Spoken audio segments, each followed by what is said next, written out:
Now, sanctions are sold as targeted diplomatic pressure, but on the ground, they often choke hospitals, disrupt markets, and shut people out of the global exchange of, likes of medicine, education, and culture.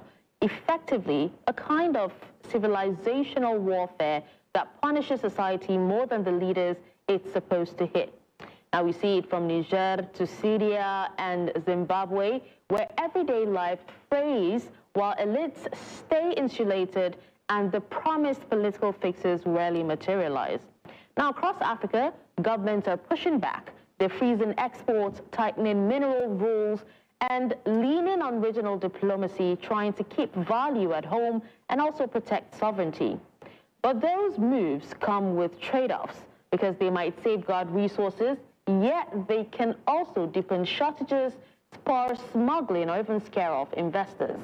The urgent question is whether we can find African-led paths that stop violence without making ordinary people pay the price. Today on The Conversation, I'm joined by Dr. David Matsanga, African Affairs Analyst, and Professor Daniel Kipo-Sunyezi, Senior Research Fellow at Legon Center for International Affairs and Diplomacy, University of Ghana. Thank you so much for joining us, gentlemen. Thank you very much for inviting us. Thank you. It's a pleasure to have you. Thank you. So let me begin with Dr. Matsanga here. We know that sanctions have been called a form of civilizational warfare. Tell us, do you agree with this? And what does that mean in practical terms for ordinary people and not just governments? There is nothing in sanctions that civilizes anybody. Sanctions kill people. Sanctions hurt the masses. Sanctions, whether targeted or overall sanctions, hurt the people. In fact, in places where sanctions have been put on individuals, Zimbabwe, for example, I have been struggling for that for 24 years. It has hurt the masses, the hospital, the schools, the roads, the infrastructure. So when you are saying you are putting sanctions on leaders, targeting leaders, still these leaders are the ones that go outside to find investment for the country. Then you take off investment, you threaten investors from coming to countries. Sanctions in the third world don't change governments, but hurt masses. I have never seen a government that has been overthrown because sanctions have been put on their leaders. I've not seen. Zimbabwe, Mugabe survived until he was taken out by his own party. Mnangagwa is surviving. The places in Africa, sanctions. These sanctions hurt masses. There is nothing like a civilization in sanctions. It is a tool used by Western. We don't understand what we are supposed to say, what we are supposed to do at any time. We are all the time, not united to hit back. We are not united to say with one voice. Each country goes for its own interest. So there is no civilization there, my sister. Oh, okay. Now let's hear from Professor Kipo-Sunyezi. What are your thoughts on this? And who actually pays the real costs? Can you even put numbers on it? As I agree perfectly with my colleague, what he has said, sanctions, I actually do not see how sanctions can be connected to act of civilization. They are just punitive measures against poorer or countries of the global south. Most of the time, these are carried out to the countries of the global south, and Africa is part of that. And so most of the time, I think that we claim that sanctions are targeting political elites. In reality, is the mass that suffer the sanctions. And in most cases, the sanctions really do not make any headway, apart from just putting a lot of hashing on people. And Africa as a continent, as my colleague rightly put it, we need Africa as we have a global that Africa will become a global influencer. And I believe that that is the way forward for us. We need to be united. Our founding fathers from the 1960s, 1950s, have that vision that Africa must be united. Because we are not united, that is why all these things are happening. Because an attack, a sanction that is put in Niger, Ghana might think that Ghana is not suffering. Sanctions that are put in Zimbabwe, Ghana might think that, oh, we are not there. But all these 54 African states, if we come together and say that we are resisting the sanctions that are put in Zimbabwe, that will be the way of Africa being able to speak to the forces, to speak to the global north. Hey, we are not going to agree. This thing, it won't work. This thing, it won't work. And that is how we'll be able to save ourselves. But when sanctions are imposed on one country and we all remain quiet, then Nigerians will suffer it. And it's not only Nigeria that will suffer, the neighboring country may also fare the same thing. And I think that we need a united continent with a united voice.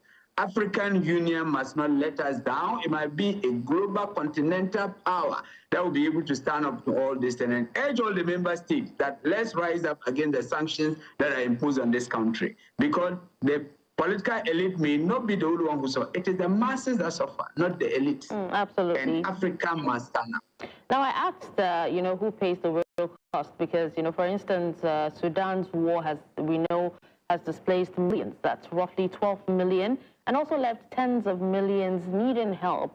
So, Dr. Masanga, how much of that distress is down to some of these sanctions, and how much is to the fighting in these countries itself?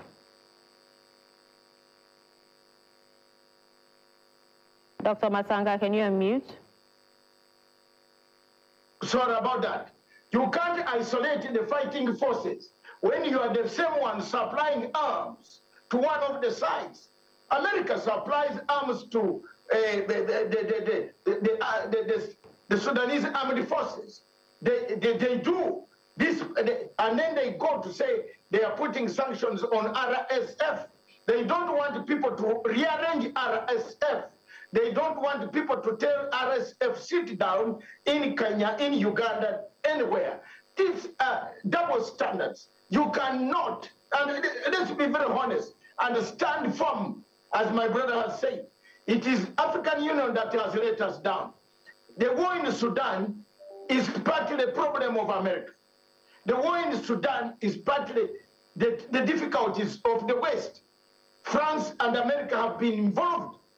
You know that in Libya, southern Libya, there are 30,000 troops commanded by General Khalifa Haftar, an American ally, French ally, who has cut off Libya, who supplies arms to every group that wants to overthrow governments in that region.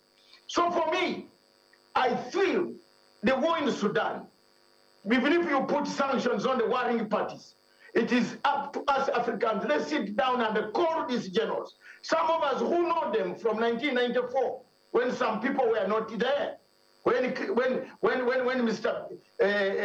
Trump was still eating his money. We know generals, the two of them.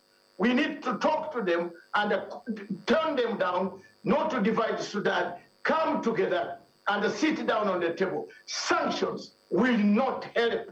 Sanctions will only make matters worse when the same America are supplying arms, the same America are getting in Jeddah, telling Saudi Arabia to arrange the other side and threatening anybody who tries to reorganize RSF.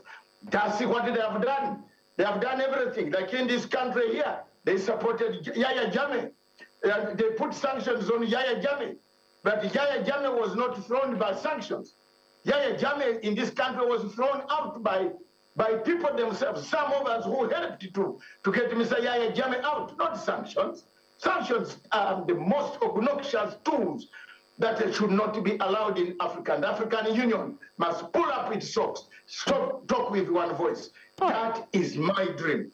So now, speaking of Africa, Professor Kipo Sunyezi, do sanctions ever work fast enough to change, for example, a junta's calculus? Because we know that Niger's sanctions did not quickly restore the ousted president. So what evidence do these policymakers point towards or point to that these sanctions actually work? Oh, sanctions, actually, they don't work. Sanctions, I think it is just the power of the global north against the global south. And it is just a political tool. At any point, they can just impose them on us. But in most cases, they worsen the situation. And I always think that all these things are happening. That is what we all say. Africa as a continent is a powerful continent. In terms of our numbers, 54 countries, we need to be united. And when one country comes under sanctions, then the whole African Union will stand up and say that these sanctions, we reject them, and we also begin to trigger the processes, letting this global north know that we are going to do A, B, C, D, and all the member states will come together. And then you realize that the sanctions wouldn't work. Gradually, we'll get to a point that the issue of imposing sanctions on our leaders, imposing sanctions on our minerals, and putting sanctions on our travel restrictions, and all these things, they will put an end to it.